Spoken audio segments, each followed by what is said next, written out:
디모데후서 4장 1절부터 5절입니다.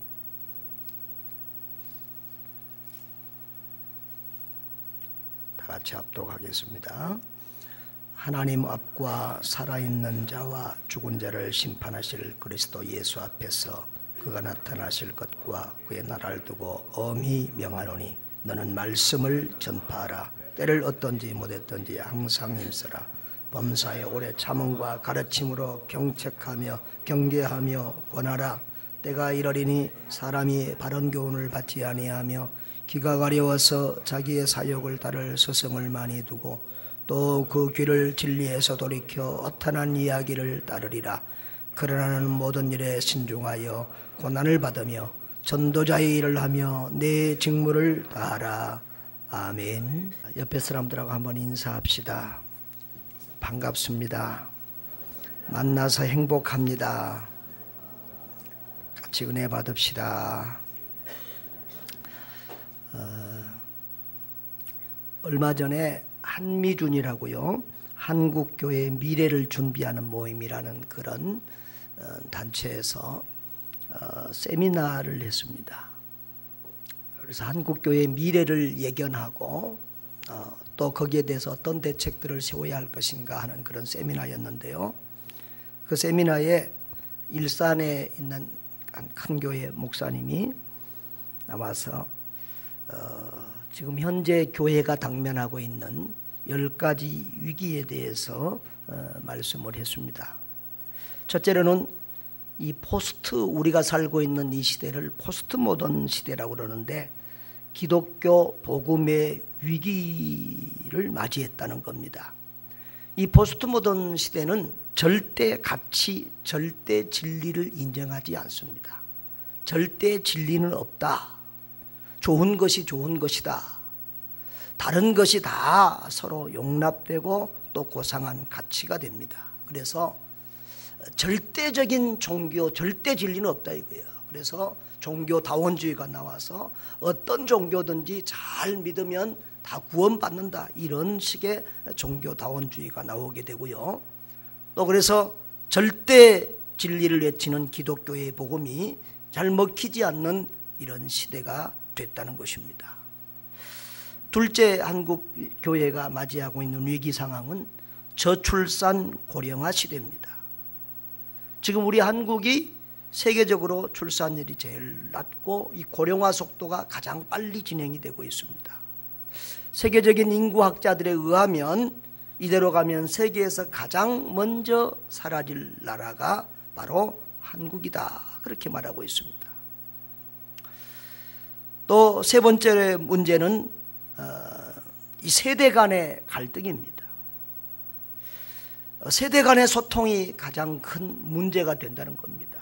여러분, 부모와 자녀 세대가 말이 안 통합니다. 생각이 안 통합니다.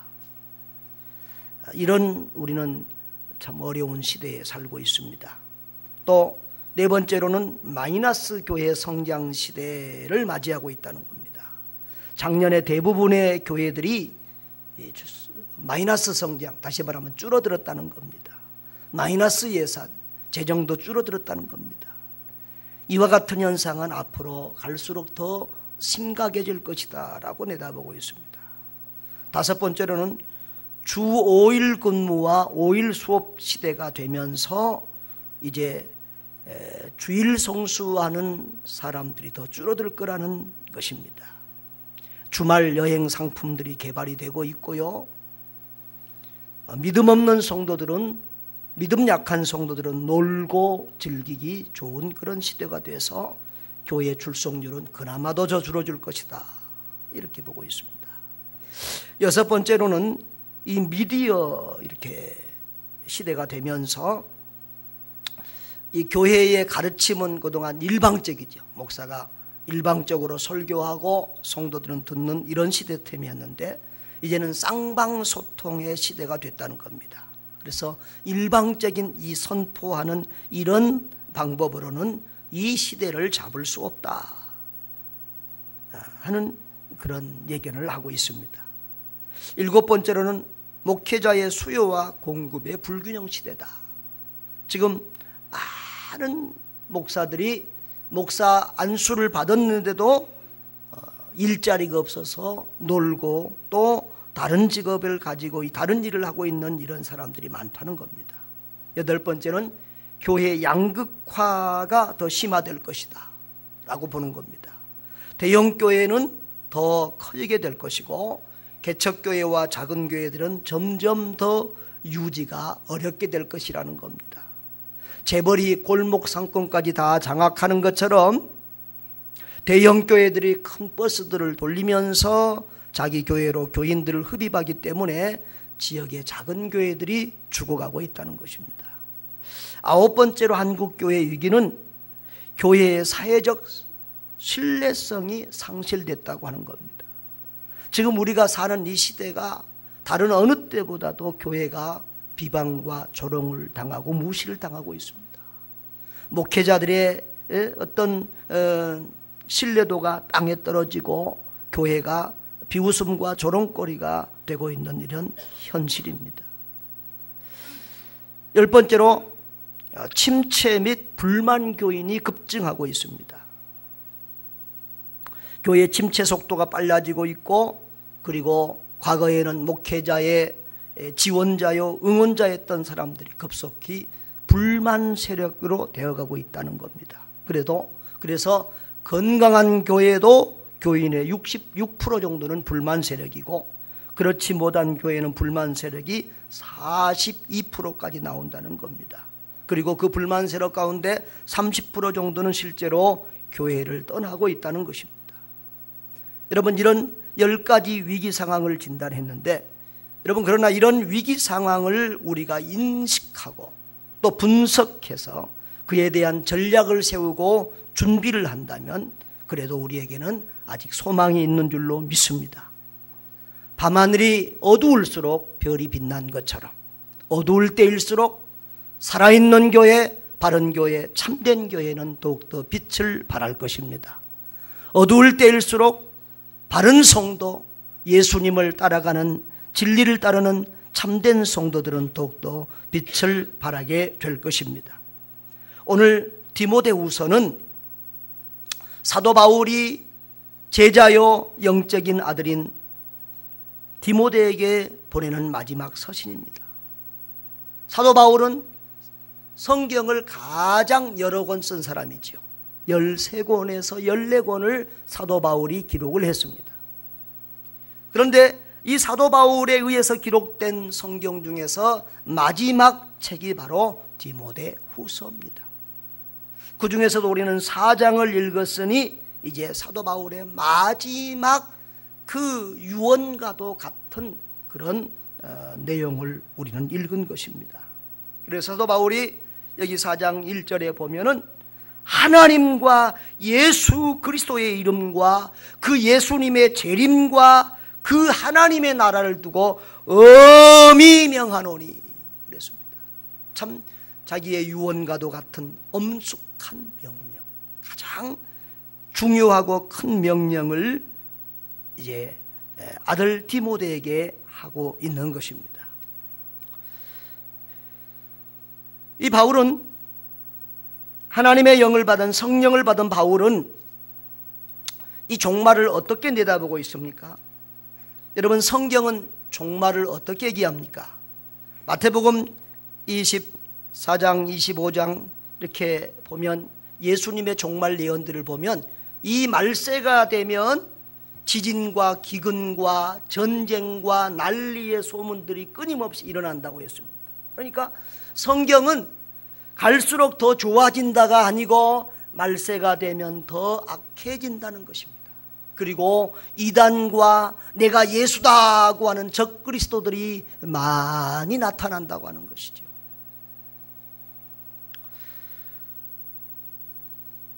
오늘 사도 바울도 이 디모데후서 3장에서 보면 3장 우리 1절을 한번 봅니다. 1절부터 보면 너는 이것을 알라 말세에 고통하는 때가 이르러 그랬습니다. 말세의 징조는 오히려 행복이 아니라 고통이라는 것입니다. 이 자리는 사람들이 자기를 사랑하며 이기적이 된다는 겁니다. 돈을 사랑해서 돈 물질 지상주의가 됩니다. 돈을 사랑하며 자랑하며 교만하며 비방하며 부모를 거역하고 어른들을 무시합니다. 감사하지 아니합니다. 거룩하지 아니합니다. 무정합니다. 원통함을 풀지 않습니다. 서로 의가 상하면 풀지 않습니다. 모함합니다. 절제하지 못합니다. 사납습니다. 선한 것을 좋아하지 아니합니다. 배신합니다. 서로 조급하고 급합니다. 자만합니다. 쾌락 사랑하기를 하나님이 사랑하는 것보다 더합니다. 이런 것들이 말세의 징조입니다. 경건의 모양이 있으며 경건의 능력을 부인합니다. 이런 말세의 징조들을 우리는 보게 되고요. 그 다음에 6절 이후에 보면은 이단, 남의 집에 가만히 들어와서 유인하는 이런 이단이나 잘못된 사악한 영적인 그런 무리들이 많이 일어난다고 하는 것입니다. 다시 말하면 이 말세의 영적인 큰 반응 두 가지는, 첫째로는 사람들의 마음밭이, 말씀을 받을 성도들의, 사람들의 마음밭이 좋지 않다고 하는 것입니다. 성도들의 마음밭이 돌짝밭처럼 된다는 것입니다. 그래서 오늘 4장 3절 4절도 읽어보면 이렇습니다. 우리 4장 3절 4절 다 같이 한번 읽어보십시다. 시작. 때가 이르리니 사람이 바른 교훈을 받지 아니하며 귀가 가려워서 자기의 사욕을 따를 스승을 많이 두고 또 그 귀를 그 진리에서 돌이켜 허탄한 이야기를 따르리라. 아멘. 이 말세가 되면 사람이 바른 교훈을 받지 않는다는 겁니다. 하나님의 말씀 바로 증거해도 잘 받지 않아요. 여러분, 하나님의 말씀은 좋은 말씀, 위로의 말씀, 축복의 말씀도 있지만 또 이 하나님의 말씀은 죄와 잘못에 대해서 깨닫게 하고 지적하고 회개케 하는 말씀이잖아요. 그런데 이 바른 교훈, 바른 말씀을 잘 받지 않아요. 귀가 가려워서 자기 귀를 즐겁게 해주는 그런 설교, 그런 메시지를 좋아해요. 축복의 메시지. 그래서 요즘 성도들이 제일 좋아하는 설교는 축복의 설교라고 그러잖아요. 또 그 귀를 진리에서 돌이켜 허탄한 이야기를 따르리라. 허탄한 이야기를 좋아합니다. 그래서 요즘은 코미디 설교가 아주 최고 인기입니다. 목사들이 막 코미디 배우러 다니고 웃기는 거 배우러 다니는 지금 열풍이 불었습니다. 또 하나님의 말씀보다는 꿈이나 신비적인 이런 것을 좋아합니다. 허탄한 이야기는 바로 신화를 얘기하는데, 하나님의 말씀보다는 꿈 얘기, 무슨 이상한 얘기, 이런 것들을 쫓아가고 그런 것들을 따라가는 시대가 된다는 겁니다. 이렇게 말세가 되면 성도들의 마음밭이 돌짝밭이 되고, 하나님의 말씀을 말씀으로 받는 것이 아니라 자기가 주인이 되어서 자기가 말씀을 판단하고 하나님이 하시는 말씀을 수용하는 것이 아니라 자기가 원하는 말씀을, 자기가 좋아하는 말씀만을 듣기를 원하는, 자기 귀에 맞는 말씀, 하나님의 말씀을 바르게 증거되냐가 중요한가, 나에게 맞는 말을 누가 해주느냐, 내 귀를 즐겁게 해주는 소리를 누가 해주느냐, 그런 것을 쫓아다니게 된다는 것입니다. 그리고 이단들이 많이 나오고 참된 그리스도인들은 박해를 받게 됩니다. 3장 12절에 보면 무릇 그리스도 예수 안에서 경건하게 살고자 하는 자는 박해를 받으리라 그랬습니다. 13절에는 악한 사람들과 속이는 자들은 더욱 악해지고 속이기도 하려니 그랬습니다. 세상은 더 악해지고 더 속이는 사람들이 많아집니다. 우리는 이러한 시대에 살고 있어요. 여러분, 전에는 이단들이요 교회 밖에서 전도를 했어요. 그런데 요즘은요, 이 신천지 같은 이단들은요 교회 완으로 와서 전도를 해요. 그래서 전에는요 새신자들이 많이 오면 막 성도 목사님들이 막 좋아서 춤을 췄어요. 와서 교회에 와서 막 열심히 일하면 막 춤을 췄어요. 그런데 요즘은 막 교회에 갑자기 온 새신자가 막 너무 열심히 일하면요, 와 저거 이단 아닌가 겁을 내요. 저 파주에 새로 지어진 아파트 단지에 새로 지어진 교회는요, 아파트 단지에다가 크게 지었는데요, 크게 지어놓으니까 아파트 단지에 막 교인들이 막 밀려올 게 아니라 한 주일에 막 20-30명씩 온대요. 그러면 우리 같으면 춤을 추지 않겠어요. 그런데 그 목사님이 지금 벌벌벌벌 떨어요. 걱정이 태산 같아요. 왜? 거기에 신천지나 이단들이 막 들어와서, 요즘은 그 산 옮기기라고 해요. 와서 교회 주도권을 잡아가지고 교회를 통째로, 아예 통째로 아주 신천지로 가지고 넘어가 버려요. 목사 쫓겨내고, 어떤 데는 목사까지 같이 데리고 가.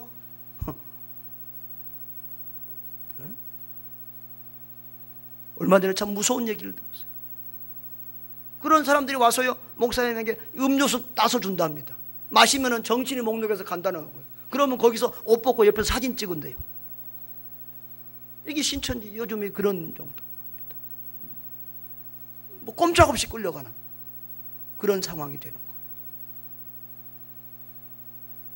요즘은요, 신천지가요, 어떤 그 신천지 전문가들에 의하면 모든 교회 안에 신천지가 들어와 있다고 보면 좋습니다.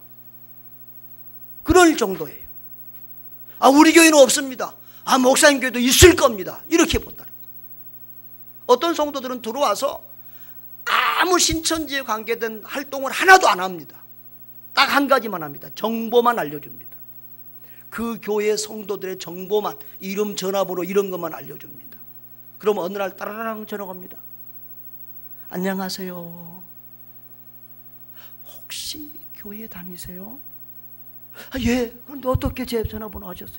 예, 어젯밤에 제가 꿈을 꿨는데요, 꿈속에서 막 그 물 속에서 뭐 번호가 떠올라서 딱 보니까 이 전화번호더라고요. 그렇게 해서 실제로 넘어간, 신천지로 넘어간 교인이 우리 교회에도 있었어요. 이게 신천지들의 방법이에요. 그러니까 누군가가 정보를 흘려주는 거예요. 아, 당신 꿈에 보니까 어쩌더라, 무슨 문제 있느냐. 그 정보들을 알려주니까 그 정보 가지고 들어오니까 와, 말씀이 의무감스러움. 야, 저 사람 뭐 굉장하다, 신령하다. 생전 교회 안에서도 성경 공부 잘 안 하는 사람들이 밖에 나가서 성경 공부한다고 돌아다니면 거의 이건 이단입니다.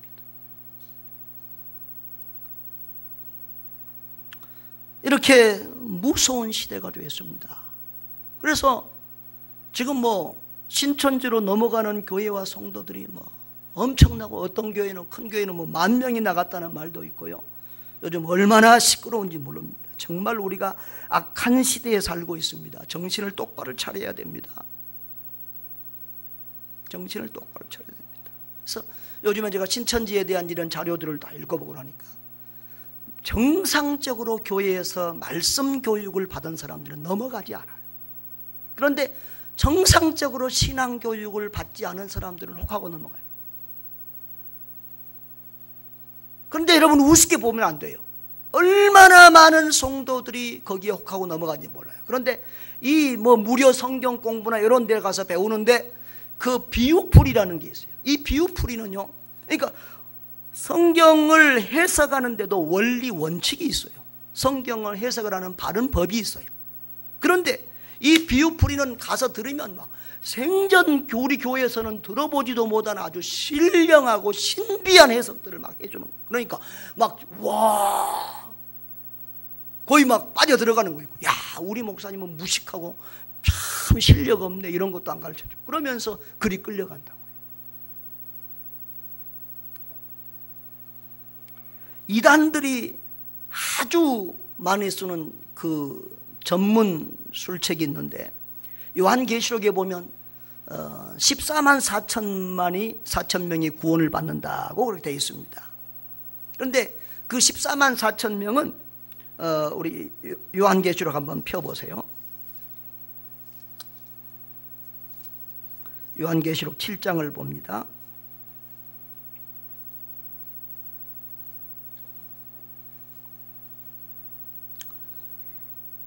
자, 요한계시록 7장을 보면 쭉 4절을 한번 봅니다. 4절 시작. 내가 인침을 받은 자의 수를 들으니 이스라엘 자손의 각 지파 중에서 인침을 받은 자들이 14만 4천이니 하고 쭉 무슨 지파에서 1만 2천, 무슨 2천, 1만 4천 쭉 이렇게 돼 있지요. 예, 그러니까 12지파에서 각 지파에서 1만 2천 하니까 14만 4천이 되는 겁니다. 이것은 뭐냐 그러면 영적인 해석이 필요합니다. 여기 보면 그 14만 4천이 어디서 오느냐? 9절에 답이 있어요. 9절에 성경은 성경이 해석하는 겁니다. 9절에 시작. 이 일 후에 내가 보니 각 나라와 족속과 백성과 방언에서 아무도 능히 셀 수 없는 큰 무리가 나와 흰옷을 입고 손에 종려가지를 들고 보좌 앞과 어린 양 앞에 서서, 다시 말하면 이 14만 4천은 어디에서 나온다고요? 각 나라와 백성과 족속과 여러 언어를 쓰는 사람들 가운데서 나온다 이 말이에요. 그 14만 4천은 능히 셀 수 없는 큰 무리라 그 말이에요. 그러니까 이 14만 4천은 숫자 그대로의 해석이 아니라 영적인 해석이 필요한다. 모든 시대, 모든 나라, 모든 민족 가운데서 예수 그리스도를 구주로 고백하는 그런 믿는 자, 구원받은 자들이 나온다는 겁니다. 그런데 이단들은 이것을 아주 아전인수격으로 해석해서 자기들만이 이 14만 4천 명이 들어간다는 거예요. 그래서 여호와 증인도 이 13만 4천 명에 들어온다고 그 여호와 증인 전도하고 다닙니다. 이 신천지도 지금 이렇게 열심을 내고 막 각 교회를 망가뜨리고 난리하는 것은 신천지 안에 들어와야 14만 4천 명 구원을 받는, 그래서 이 14만 4천 명을 전도해서 신천지로 채워서 자기들만 천국 가려고 지금 열심히 저렇게 하는 거예요. 여러분, 신천지의 14만 4천에 들어가면 큰일 납니다. 천국 가는 게 아니라 지옥 갑니다. 여러분, 오직 이 시대에 신천지만 구원받는다는 말이 이해가 되겠습니까? 이성적으로 보통으로 이건 용납이 안 되는 얘기예요. 그런데 거기 한번 미혹되기 시작하면 그것에 끌려가요. 그래서 요한계시록 해서 뭐 백마탄자가 뭐 2만이다. 그런데 그게 어떻게 믿어집니까? 그런데 거기 끌려간다고요. 처음에 이 비우프나 이런 데로 쭉 가서 처음부터 그렇게 말하는 게 아니라 마지막에 가서 그게 나오기 때문에 그래요. 처음부터 이렇게 딱 나오면은 이상하다 그럴 텐데 처음에 쫙 그 비우풀이나 뭐 이런 걸로 해서 막 신령한 것처럼 해가지고 마지막에 그리 간다고. 그러니까 기본 말씀이 없으면 일이 곤란해요. 여러분, 말씀으로 깨어있는 여러분 되시기를 바랍니다. 그래서 말세의 성도들은 더욱더 말씀으로 깨어있어야 됩니다. 여러분, 시대에 따라서 전도와 선교가 잘 되는 시대가 있습니다. 우리 한국도 60, 70년대에는 교회를 개척만 하면 사람들이 왔습니다. 지하에서 해도 집에서 해도 천막을 치고 해도 사람들이 몰려들었습니다. 그래서 지금 한국의 대교회들은 그때 당시들 보통 개척이 된 교회들입니다. 근데 요즘은 안 옵니다. 전도가 어렵습니다. 선교가 어렵습니다. 이럴 때일수록 더욱더 말씀으로 굳세게 서지 아니하면 있는 성도까지도 없어지고 있는 성도들까지도 이단이나 잘못된 데 미혹돼서 떨어지는 겁니다. 여러분, 말씀으로 무장되어지기를 바랍니다. 오늘 사도 바울은 디모데후서 4장에서 이 말세의 상황을 말하면서 이 말세의 지말에 너는 뭐하라? 말씀을 전파하라. 2절 우리 다 같이 한번 읽어보십시다. 시작. 너는 말씀을 전파하라. 때를 얻든지 못 얻든지 항상 힘쓰라. 범사의 오래 참음과 가르침으로 경책하며 경계하며 권하라. 아멘. 그 앞에 보면 그의 나라를 두고 엄히 명하노니 뭐 한다고요? 부드럽게 말한다고요? 조용히 말한다고요? 아니, 바울이 지금 마지막 자기 죽음을 앞두고 마지막 하는 가장 엄한 명령, 하나님의 이름을 걸고 예수님의 이름을 걸고 엄히 명하노니 너는 말씀을 전파해라. 말씀을 전파하되 때를 얻든지 못 얻든지 항상 힘쓰라. 범사의 오래 참음과 가르침으로 경책하며 경계하며 권하라. 할렐루야. 여기 보면 전파하라 명령입니다. 항상 힘쓰라 명령입니다. 여기 그 다음에 경책하며 경계하며 권하라 그랬는데 여기 말은 조금 해석이 필요합니다. 경책하라는 말은 잘못된 것을 지적해서 각성을 시키라는 겁니다. 경계하라는 말은 잘못된 죄와 잘못된 것들을 호되게 책망하라는 겁니다. 그리고 권하라는 말은 그런 책망하고 각성시키는 것이 미움이나 폭력적이 아니라 위로와 또 용기를 붙들어주는 그런 사랑의 기초를 두고 그렇게 하라는 것입니다. 여러분, 이런 일들을 이 전파하고 항상 힘쓰고 성도들을 말씀으로 경책하는 이런 일들을 오래 참음과 가르침으로 하라는 거예요. 여러분, 인내 없이는 안 됩니다. 그리고 사랑으로 이런 모든 일을 설득력을 가지고 해야 된다고 하는 것입니다. 자, 여러분, 오늘 이 말씀의 핵심은 그렇습니다. 이 말세지 말에 이러한 시대를 맞이했는데 우리는 어떻게 해야 될 것이냐. 사람들은 마음밭이 길가밭처럼 되고 돌짝팔처럼 되어서 하나님의 말씀을 싫어하고 잘 안 받고 하는 그런 시대가 되고 이단들이 횡행하는 시대가 됐는데 어떻게 할 것이냐. 그러나 교회는 그런 상황에서도 말씀을 전파하라는 겁니다. 여기 전파라는 것은 전도하고 선교입니다. 가르치라는 것은 교육입니다. 다시 말하면 이 선교와 교육에 더욱더 힘쓰라는 겁니다. 그런 시도일수록 말씀 교육에 더욱더, 말씀 전파에 더욱더 힘쓰라는 것입니다. 할렐루야. 전도가 안 되니까, 선교가 안 되니까 포기하고 그냥 하지 말아라가 아니라 그럴수록 하라는 겁니다. 그럴수록 더 전도하고 그럴수록 더 선교하고, 말씀을 들으러 온 사람이 작든지 많든지 마음밭이 나쁘든지 좋든지 간에 낙심하지 말고 절망하지 말고 그 하나님의 말씀을 가르치라는 겁니다. 여기 때를 얻든지 못 얻든지 이 말은 상황이 안 좋아도, 밭이 안 좋아도 낙심하지 말고 절망하지 말고 포기하지 말고 말씀의 씨앗을 뿌리라는 겁니다. 갈라디아서 6장에 보면은 낙심하지 말지니 때가 이름에 거두리라 그랬는데 바로 그 말씀은 이 말씀 운동에도 적용되는 줄로 믿습니다. 여러분, 100명 중 1명이라도 그 말씀 듣고 살아나고 변화되는 사람이 있다고 하면 그 말씀 전해야 되지 않겠습니까? 사도행전 13장 48절에 보면 이런 말씀이 있습니다. 사도 바울이 말씀을 증거하고 다닐 때에 어떤 사람들은 그 사도 바울을 핍박하고 멸시하고 또 괴롭게 하고 돌로 치려 하고 그런 사람들도 있었지만 그 중에도 하나님이 영생 주시기로 작정된 자들은 다 믿더라. 아멘. 영생 주시기로 작정된다는 다 믿더라 그랬어요. 하나님의 말씀을 증거하면 그 중에 하나님의 택한 백성이 있다는 겁니다. 구원받을 백성이 있다는 겁니다. 그런 사람들은 마음이 열리고 그 말씀을 받아들이고 예수 그리스도를 나의 구주 나의 하나님으로 믿고 그 예수님을 나의 주님으로 고백하면서 하나님의 자녀로 거듭나게 된다는 것입니다.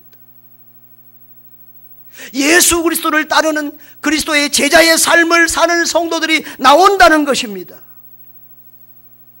여러분, 우리가 성경을 보면 사도 바울은 예수님에게서 직접 배운 제자가 아닙니다. 12제자 속에 들어간 제자가 아닙니다. 그럼에도 불구하고 이 사도 바울이 가장 위대하게 능력 있게 사용되었음을 볼 수 있습니다. 왜 그랬을까요? 물론 하나님이 그렇게 붙들어 사용했습니다. 그러나 우리가 여러 가지 정황을 봤을 때 사도 바울은 누구보다도 하나님의 말씀에 율법에 능통한 사람이었습니다. 그는 바리새인이었고 그 당시에 최고의 스승 가말리엘 학파에서 이 말씀을 율법을 배운 사람이었습니다. 다시 말하면 구약의 율법 그 말씀으로 가득 찬 사람이었는데, 그런데 바울에게는 한 가지 약점이 있었습니다. 점이 하나 안 찍어졌어요. 여러분, 그림 그린 사람들 보면 사람의 인물화를 그리고 동물들 호랑이나 용이나 이런 것들을 그릴 때, 여러분 올해가 무슨 해라고요? 흑룡해라고 그래서 집에다가 흑룡들 갖다 놓고 그러지 마세요. 그 어디를 마지막 마무리를 잘해야 그림이 살아나냐 그러면 이 눈동자입니다. 눈을 살려야 돼. 그런데 사도 바울은 성경에 대한 지식이 많았는데 그 마지막 점 하나가 안 찍힌 거예요. 그게 뭐예요? 예수지요. 예수님이 없어. 그런데 그가 어느 날 그 예수 믿는 자들을 핍박하러 갈 때에 다메섹 도상에서 부활하신 예수님이 나타나서 사도 바울을 만나 주었습니다.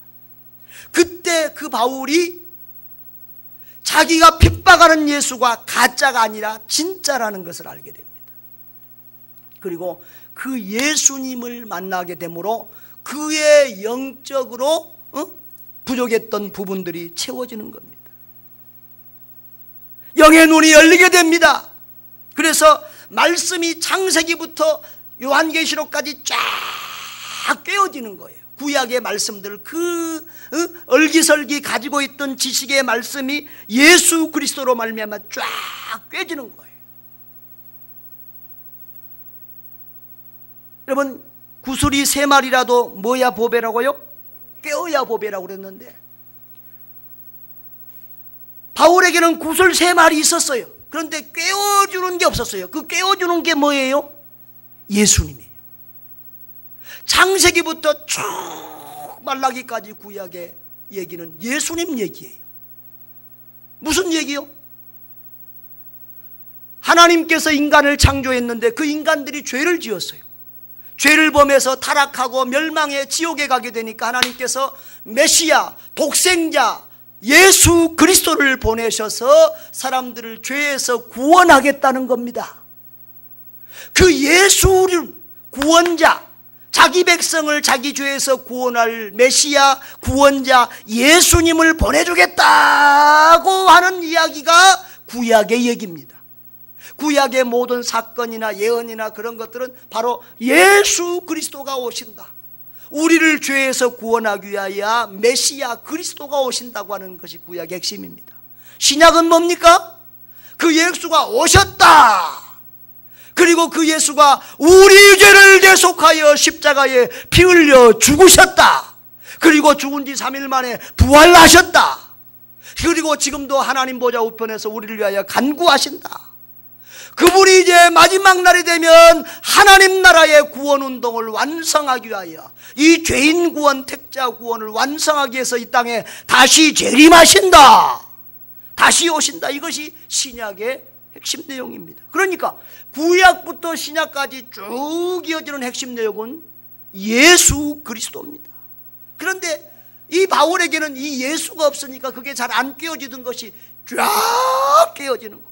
영의 눈이 확 열리게 되면서 그는 아주 말씀의 위대한 능력자로, 말씀의 위대한 사역자로 크고 귀하게 쓰임받게 된 것입니다.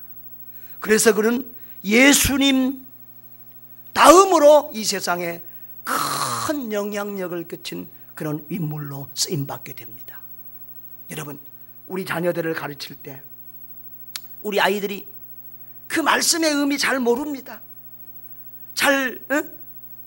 아직 깨닫는 바가 좀 부족하기도 합니다. 그러나 그들이 말씀을 계속해서 지식적으로 가지고 있을지라도, 말씀을 암송하고 말씀을 배우고 말씀을 계속해서 가지고 있으면, 계속해서 듣고 있는 것이 축적되어지면, 잘 못 깨달아 어느 날 딱 성령이 임하게 되고 깨달음이 오면 그게 쫙 깨어지고 그게 정리가 되고 그리하여 하루아침에 큰 말씀의 종으로 사람으로 쓰임받게 되는 줄 믿습니다. 그러니까 이 말씀을 가르치고 듣고 배운 것은 절대 헛되지 않는다는 사실을 기억하시기를 바랍니다. 말씀은 생명이기 때문에 하나님께서 은혜 주시면 돌짝밭도 변화가 되고 악한 영혼도 깨어지고 죽은 영혼도 살아나는 줄 믿습니다. 하나님의 말씀은 성령으로 기록돼, 성경은 성령으로 기록된 말씀이기 때문에 이 말씀이 바르게 선포되어지는 곳에는 성령의 역사가 나타나고 거기에는 회개하는 사람이 나타나고 구원받는 영혼들이 나타나는 줄로 믿습니다. 여러분, 우리는 이 악한 시대 속에서 살고 있습니다. 사람들의 말씀을 우습게 여기고 교회를 우습게 여기는 이러한 시대에 살고 있습니다. 아니, 참 너무너무 그들의 말이 지나쳐서 분노가 일고 참을 수 없을 만큼 요즘은 안티 기독교인들이 많아졌습니다. 기독교를 개독교라고 하고 성경을 구라경이라고 하고 목사들을 개취급하고 하는 이러한 시대에 우리가 살고 있습니다. 그럼에도 불구하고 우리는 낙심하지 말고 하나님 말씀 전파하는 일에 힘써야 될 줄 압니다. 따라합시다. 말씀을 배우라, 전파하라, 가르치라. 여러분, 부지런히 가르치는 사람이 있어야 되고 또 그 말씀을 부지런히 배우는 사람이 있어야 됩니다. 여러분, 말씀 배우시기를 힘쓰시기를 바랍니다. 교회는 다양한 방법으로 말씀을 가르칩니다. 설교를 통해서, 성경 공부를 통해서, 성경 암송을 통해서, 또 우리 교회가 계속 큐티를 강조하고 있고 이런 것들을 통해서 우리는 다양한 방법으로 말씀을 가르치고 배웁니다. 여러분, 그 말씀을 부지런히 평소에 먹으시기를 바랍니다. 평소에 말씀이 들어있지 아니하면 이단에 빠지게 되고 멸망길에 들어선 거예요. 좋을 때는 말씀이 있는 자하고 없는 자하고 구별이 별로 안 된다니까요. 그러나 환난이 닥치고 이단이나 이런 문제들이 닥치면 말씀이 있는 자와 없는 자는 분별력이 다르고요, 넘어지게 돼 있어요.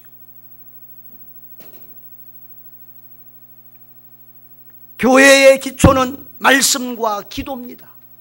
말씀과 기도를 통해서 은혜 받고 힘을 얻고 그 다음에 전도하고 선교하고 구제하고 봉사해야 되는 것이에요. 여러분, 우리와 우리 자녀들이 세상 교육에 얼마나 많은 시간과 물질을 투자합니까? 그 세상 교육에 투자하는 시간과 그 물질을 하나님의 말씀 배우고 공부하는 데 반만 투자해도 우리의 가정에, 우리의 자녀들의 미래는 달라질 것입니다. 지금보다 10배나 100배나 더 복을 받게 될 것입니다. 여러분이 TV 앞에서 보내는 시간이 얼마나 되십니까? 그 시간만큼만 성경 보고 예배와 말씀 공부에 힘쓰시면 여러분은 훌륭한 성도가 될 것입니다. 요즘에 뭐 끝났다지요? 해품달인가 뭔가 끝났다지요? 얼마나 그 앞에서 감동을 받으셨습니까?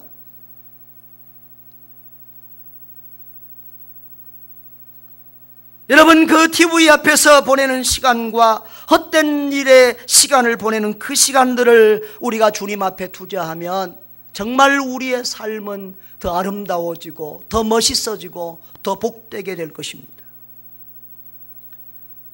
요즘은요 주일 그래도 오전은 괜찮은데 수요일이나 금요일 예배 때는 제가 막 이렇게 마음이 늘 눌려 있어요. 얼마나 수요일이나 금요일에 안 나오는지, 정말 얼마나 힘이 빠지는지 몰라요. 때로는 막 그 예배를 없애고 싶은 생각이 들 정도로. 우리 수요일 날은 하나님 말씀 공부하잖아요. 수요일 날은 내가 말씀 성경 공부하는 시간입니다. 금요일 날은 설교하고 그 다음에 주로 이제 찬양 기도합니다. 여러분, 말씀이 있는 시간이 보배와 같은 시간인 줄 알고 그 시간을 사모하시길 바랍니다. TV 앞에서 감동받고 눈물 흘리지 말고, 그 눈물은 100번 흘려도 천국 가는 눈물이 아닙니다. 회개하는 눈물이 아닙니다. 우리는 전부 다 뭐 눈물만 나면 은혜 받았다고 그래요. 무슨 은혜? 저도 제가 보는 프로는 딱 한 가지인데요. 뭐냐 그러면 이 노래하는 것. 이 나는 가수. 요즘 나는 가수다 끝난 것 같아요. 끝났나요? 나는 가수다. 근데 끝나니까 요즘은 뭐 팝 뭐야? 하여튼 저 심사위원들이 평가해 주는 거 있죠. 근데 그 노래도 들을 만하지만 그 심사위원들의 평가를 통해서 그 멘토들을 통해서 배울 바들이 참 많더라. 근데 이 나는 가수다가 노래 같은 거 보면은 막 노래 부르는 막 사람들이 눈물을 철철철철 흘리잖아요. 그럼 저는 두 가지를 배워요, 깨달아요. 야, 세상 노래로도 사람들을 저렇게 울리는데, 야, 너는 주의 말씀 전하면서 저렇게 울리냐? 그런 책망이 저에게 있고요. 여러분, 그런데 이 시대가 얼마나 감성에 목말라 있다. 그러니까 우리가 감동이 없는 시대에 살아요. TV 뉴스를 봐도 다 속이고 죽이고 나쁜 짓, 하여튼 뭐 감동 주는 사람이 별로 없어요. 그러니까 이 감동받기를 원하는 이런 시대에 사는데, 여러분, 그러나 나가수를 보다가 노래를 듣고 눈물을 흘린다고 그것을 은혜 받았다고 안 하잖아요. 여러분, 말씀이 없는 감동은 은혜가 아니에요. 교회에서도 마찬가지입니다. 말씀이 아닌 자기 감정에 막 취해서 눈물 흘리고 막 이러는 게 있어요. 그걸 은혜 받았다고 그러면 안 돼요.